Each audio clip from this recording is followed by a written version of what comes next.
We're here at the bake oven. We're going to pull out the cakes. We're going to put the whippy pies in. They'll bake for about 25 minutes max, maybe 20 to 25. And then we'll prepare the ginger snaps in the meantime, and we'll see how the pies are doing as well. So let's open her up.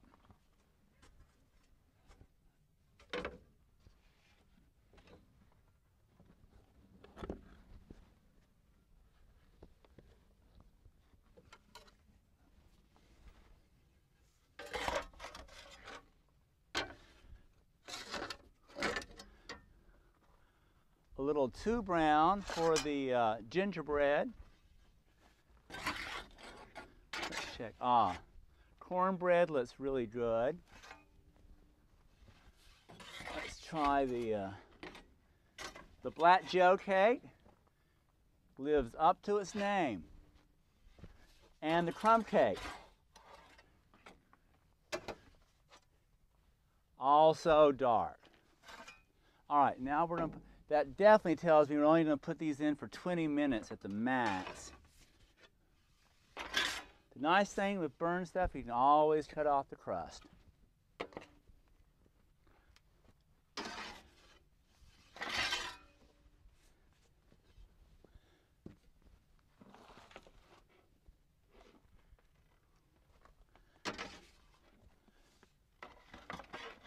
You have room in this bake oven for 3 cookie sheets side by side. It's a nice size oven. We'll slide this one right into the front. Again, with the oven being so hot, I don't trust it with these for more than 15 minutes. So we'll see what happens.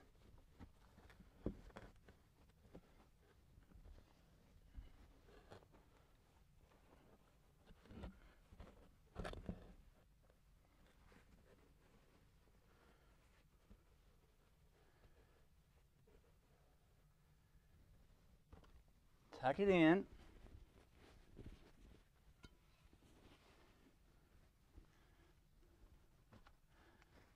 Do the towel routine.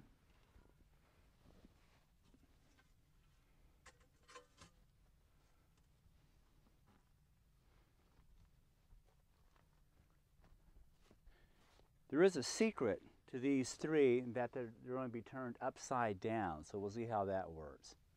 All right, I'm going to take these down to the Gemina house. We'll put them out on the table, and then we'll make the ginger snaps. See you there. Now is the time for our last recipe of the day, the ginger snaps. By now, the oven has cooled down to the point where we can put in cookies without burning them, hopefully, though it may be a little doubtful after what we've had so far. So what we're going to start with is 3/4 cup of softened butter. And I'm using the same mixing bowl I use for the whippy pies and the gingerbread. Not cleaned out, everything's going to add flavor.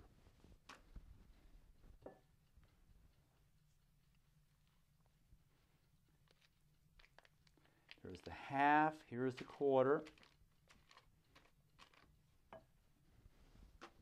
Now, 2 cups of sugar. Not a full cup. Let's see. There we go.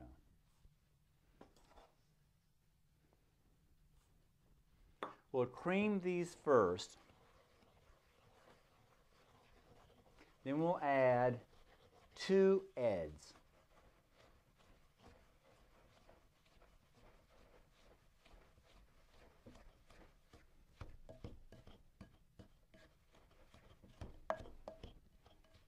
All right, let's check them out. Good.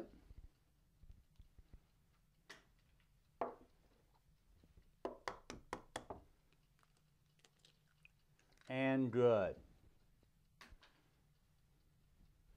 One of these is pale yellow, one is pretty orangey. I'm not sure who the girls were or what they were eating to make such a distinct difference in the color of their yolks. We have another batch of young chicks coming along. They're right now in a separate chicken house, growing up, and we'll transfer them soon to the layer house that we went to the other day.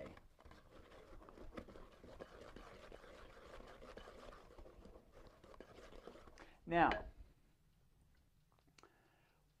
we need a half cup of unsulfured baking molasses.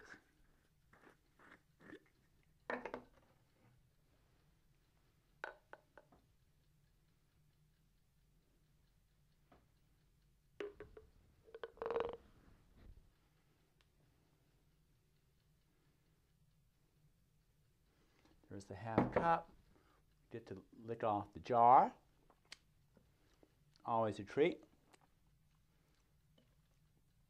We'll pull out the rest of the molasses in the measuring cup. Now, 2 teaspoons of vinegar. This is very important for ginger snaps. The vinegar actually helps give the snap.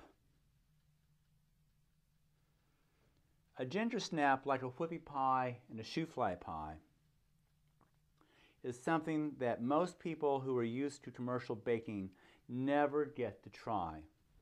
Commercial ginger snaps are not what we're making today. They have no flavor, very little ginger. Again, they use shortening instead of butter. And they don't use molasses, they use corn syrup.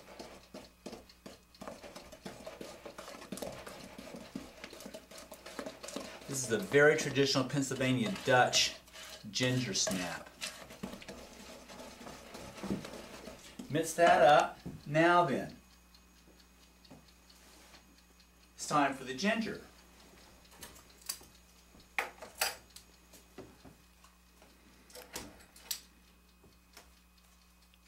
Let's see, we have 2 teaspoons of ginger.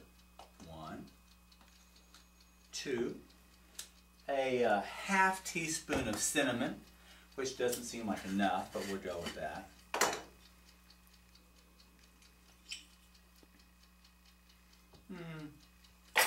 A large half. And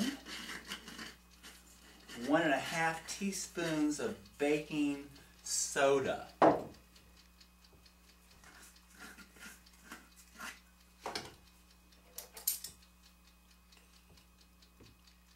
Now I like to crunch out the lumps so you don't end up with a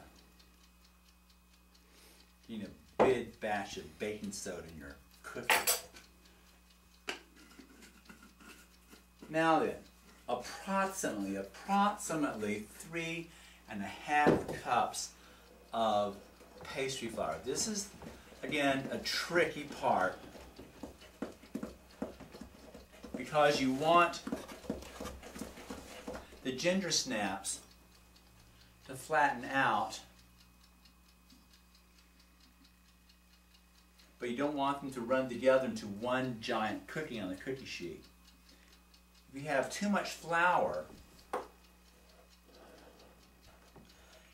it'll be a cake-like cookie, and that is impossible to snap. You want a thin cookie with a mottled, textured surface, and that textured surface tells you that you have a real ginger snap. Now, so far we have 2 cups of flour in here.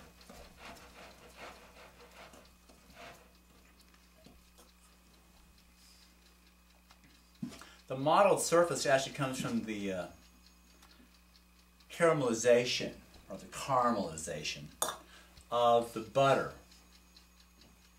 It actually provides a crust to the cookie, and that is where the snap comes from when you bite into it.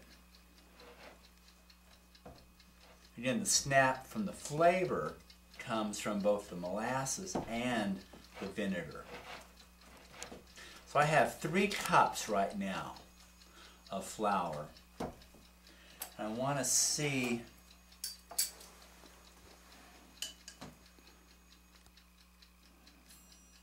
it's very close. I'm going to put a little bit more in, but not much.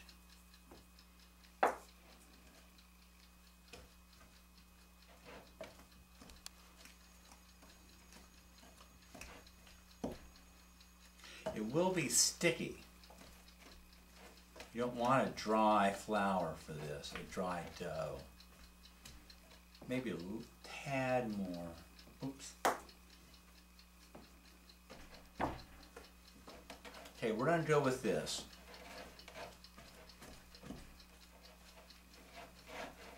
You can see it's getting stiff, but it's still sticky. So there's a fine line, and we'll see if we've crossed it or not. Okay, now I've already buttered the cookie sheets, buttered and floured them. What we're going to do now, butter your hands, take a small amount of dough, roll it out, flatten it. Again, flour your hands, roll it, and flatten it. If you don't flour your hands, the dough is going to stick to your palm. You won't be able to get it off. So you need to quite frequently flour them. We're almost ready time-wise. We'll see how we go with getting these ready. We certainly don't want the cookie pies to go any longer than they have to.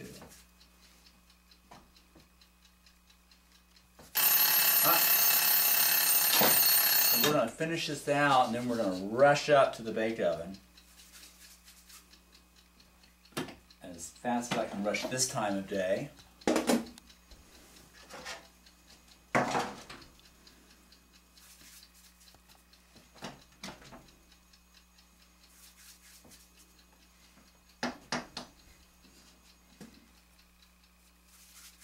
But it doesn't take long to do this.